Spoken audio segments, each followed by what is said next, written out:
یہ داستان میری اپنی داستان ہے جو میں آپ سب کے ساتھ شیئر کرنے جا رہی ہوں۔ یہ ان دنوں کی بات ہے جب میں مخص 14 برس کی تھی۔ مجھے زمانے کی اونچ نیچ کا علم نہیں تھا۔ میں ٹھیک سے دوپٹہ لینا بھی نہیں جانتی تھی۔ میری والدہ بیوہ تھی۔ میرے بچپن میں ہی میرے ابا کی وفات ہو گئی تھی۔ اماں نے شاید ابا کے ساتھ بھاگ کر شادی کی تھی، جو مڑ کر اماں کے گھر والوں نے ان کی خبر تک نہ لی تھی اور نہ ہی وہ مڑ کر اپنے گھر کو گئی تھی۔ میں ایک ہی بیٹی تھی ان دونوں کی، میرا کوئی بھائی نہیں تھا۔ میں 7 سال کی تھی جب میرے ابا فوت ہو گئے۔ ان کی ایک دکان تھی جو وہ چلایا کرتے تھے، جس سے ہمارا گزارا ہوا کرتا تھا۔ مگر ابا کے بعد زندگی نے ہمیں بہت مشکل حالات سے دوچار کیا تھا۔ میں تو بہت چھوٹی تھی، مجھے کچھ علم نہ تھا کہ جو کچھ اماں کرتی آ رہی ہیں وہ سب ٹھیک ہے یا غلط۔ میں کیونکہ ابھی اتنی سمجھ بوجھ نہیں رکھتی تھی، بس ایک آدمی تھا تو اماں اس کے ساتھ اندر جا کر کنڈی لگا دیتی تھی اور مجھے باہر ہی بیٹھنے کا کہتی۔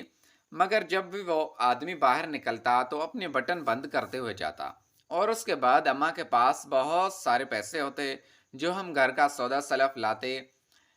ابا کے مرنے کے بعد کچھ ہی دن بعد یہ سب ہونا شروع ہو گیا۔ پہلے تو سب ہم پر ترس کھاتے تھے، مفت میں سب کچھ دے جاتے تھے۔ عورتیں بھی آتی رہتی تھی کھانا وغیرہ دینے، مگر پھر مرد بھی آنے لگے اور اماں کا بہت خیال رکھنے لگے، تو عورتوں نے آنا بالکل بند کر دیا۔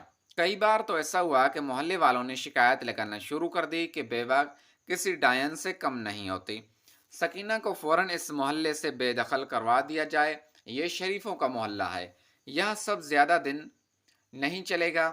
مجھے تب ان سب باتوں کا کچھ علم نہیں تھا کہ محلے والے ایسی باتیں کیوں کرتے ہیں۔ میری اماں پہلے تو بہت منع کرتے سب مردوں کو ہمارے گھر آنے سے، مگر کچھ ہی وقت میں ہماری ساری جمع بوجھ ختم ہو گئی۔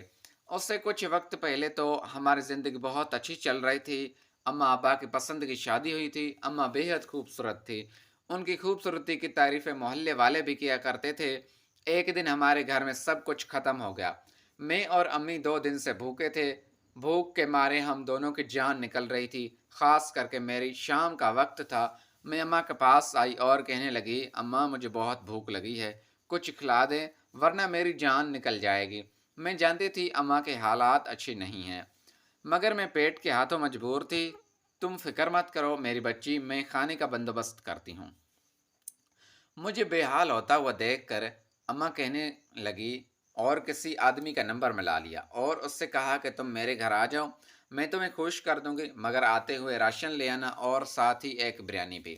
اماں نے کہا اور پھر اپنی کال بند کر دی۔ ان کی آنکھوں میں آنسو تھے۔ میں دیکھ پا رہی تھی جب بھی کوئی مرد آتا تھا گھر اور جب وہ واپس جاتا، اماں کی آنکھوں میں آنسو ہوتے۔ اماں یہ تم نے کیا کر دیا ہے؟ اگر گھر میں کوئی لڑکا آیا تو محلے والے پھر ہمارے گھر کو پتھر ماریں گے اور ہم کو یہاں سے جانے کا کہیں گے۔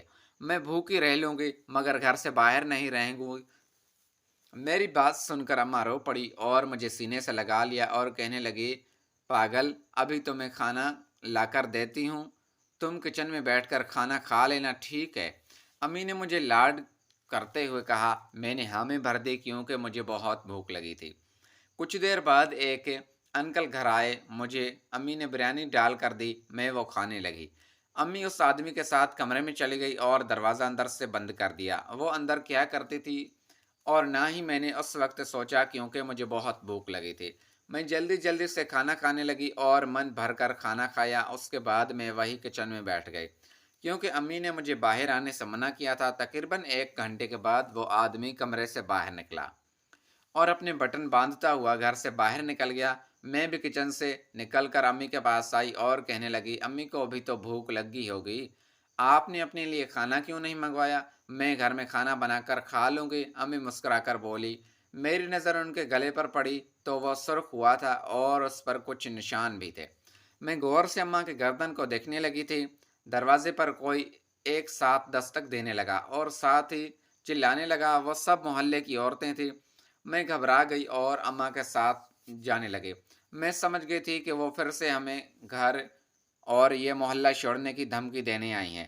امی نے حوصلے سے کام لیا۔ ایک گہرا لمبا سانس لینے کے بعد انہوں نے مجھے کمرے میں جانے کا کہا اور خود دروازہ کھولا۔ سامنے 5 عورتیں کھڑی تھی۔ وہ گھر میں داخل ہوئی اور کہنے لگی کہ تم نے پھر سے یہ بازاری عورتوں والا کام شروع کر دیا ہے۔ آخر تم ایسا کیوں کر رہی ہو؟ ہمارے محلے کا ماحول خراب مت کرو اور نکل جاؤ عزت سے اس محلے سے۔ ایک عورت امی پر چلاک کر بولی۔ پھر باقی عورتیں بھی امی کو گندی گندی باتیں کرنے لگی۔ آخر کار امی کے صبر کا پیمانہ لریز ہوا اور وہ چیخ کر بولی، بس اب تم سب چپ کرو۔ تم سب جانتی ہو میرے بارے میں کتنی مشکل زندگی جی رہی ہوں میں۔ کیا کچھ برداشت کیا ہے میں نے؟ مجھے باتیں سنانا کر چلی جاتی ہو۔ کبھی سوچا ہے میں اپنی اور اپنی معصوم بیٹی کا پیٹ کیسے پالوں گی؟ کبھی ہمیں ایک وقت کا کھانا دیا ہے؟ امی نے روتے ہوئے کہا۔ ان کی باتیں سن کے سب عورتوں کو چپ لگ گئی اور وہ شرمندہ ہو گئی۔ میں جانتی ہوں تمہارے ساتھ کچھ اچھا ہوا تھا ماضی میں، ہمیں بتاؤ کیا ماضی تمہارا؟ ایک عورت بولی، آپ سب سننا چاہتی ہیں؟ میرا ماضی تو بیٹھیں، میں آپ کو سناتی ہوں اپنا ماضی۔ امی آپ آنسو پوچھ کر بولی۔ سب عورتیں دوسری عورتوں کے کہنے پر بیٹھ گئی اور امی اپنا ماضی سنانے لگی اور بولی کہ یہ ان دنوں کی بات ہے جب میں 16 سال کی معصوم بچی تھی۔ تب اچانک میری ماں فوت ہو گئی تھی۔ ان کی ایک سوتیلی ماں تھی جو ان پر بہت ظلم کرتی تھی۔ وہ اپنے بھائی کے ساتھ مل کر اس سے غلط کام کرواتی تھی اور اس سے بیچ کا بھائی بھی اکثر بازی مار جاتا تھا، بلکہ اب تو وہ روز رات کو 3-4 بار اماں کے بستر پر آ جاتا تھا، کیونکہ اماں کے جو والد صاحب تھے وہ نشہ کرتے تھے۔ انہیں کچھ علم نہ ہوتا تھا کہ گھر میں کیا کچھ ہو رہا ہے، ان کی بیٹی کے ساتھ کیا ظلم ہو رہا ہے۔ انہیں مطلب تھا تو صرف اپنے نشے اور شراب سے، جو انہیں ان کا سالہ لا کر دیا کرتا تھا، اور وہ مفت میں ملا نشہ کر کے ہر وقت مدہوش رہتے۔ اور پھر اماں کے ساتھ اس کا سوتیلا ماموں اچھی سے ہاتھ صاف کرتا، اور جب اس کا دل بھر جاتا تو وہ اپنے ساتھ لڑکا لے آتا اور پھر اماں کو اس کے حوالے کر دیتا، اور پھر وہ اماں کے بدلے ان کے ماموں کو پیسے دے جاتا۔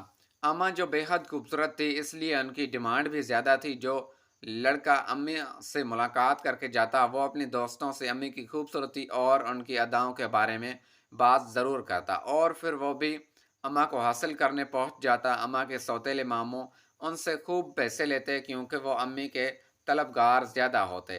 اس طرح امی کی سوتیلی ماں اور ماموں مل کر اماں کو خوب گندا کرتے رہے اور ان کی عزت لیلام کر کے امی کو شریف لڑکی سے بازاری لڑکی بناتے رہے۔ اماں کے ساتھ یہ سب کچھ ہوتا رہا اور میری اماں بیچاری 17 سال کی عمر میں یہ سب ظلم برداشت کرتی رہی، اکیلی ہی اس سب سے لڑتی رہی۔ باپ تھا جو نشے میں رہتا تھا۔ ایک دن میں اماں کی زندگی میں طوفان آیا کہ بس اماں اپنی ماضی کی داستان پہلی عورتوں کو سناتے سناتے رو پڑی۔ وہ سب اماں کو ترس بھری نگاہوں سے دیکھنے لگے، کچھ کی آنکھوں میں تو آنسو آ گئے۔ اس سے آگے تمہارے ساتھ کیا ہوا تھا سکینہ، ہمیں بتاؤ۔ تم شریف سے بازاری عورت کیسے بنی ہو؟ تمہارا سوتیلا باپ تو گھر پر ہی چھپا کر تمہارے ساتھ یہ سب کرتا اور تمہیں مردوں کے آگے بھیج دیتا تھا۔ پھر ایسا کیا طوفان آیا جس نے تمہارے کردار پر شریف لڑکا کا کردار ہٹا کر بازاری عورت کا مقام دیا؟ پیارے دوستو، اگر آپ کو یہ ہماری نئی کہانی پسند آئی ہے تو اس ویڈیو کو لائک کر کے چینل کو سبسکرائب ضرور کریں۔ اس طرح کی اور بھی اردو کہانی ناولس والی ویڈیوز دیکھنے کے لیے تھینکس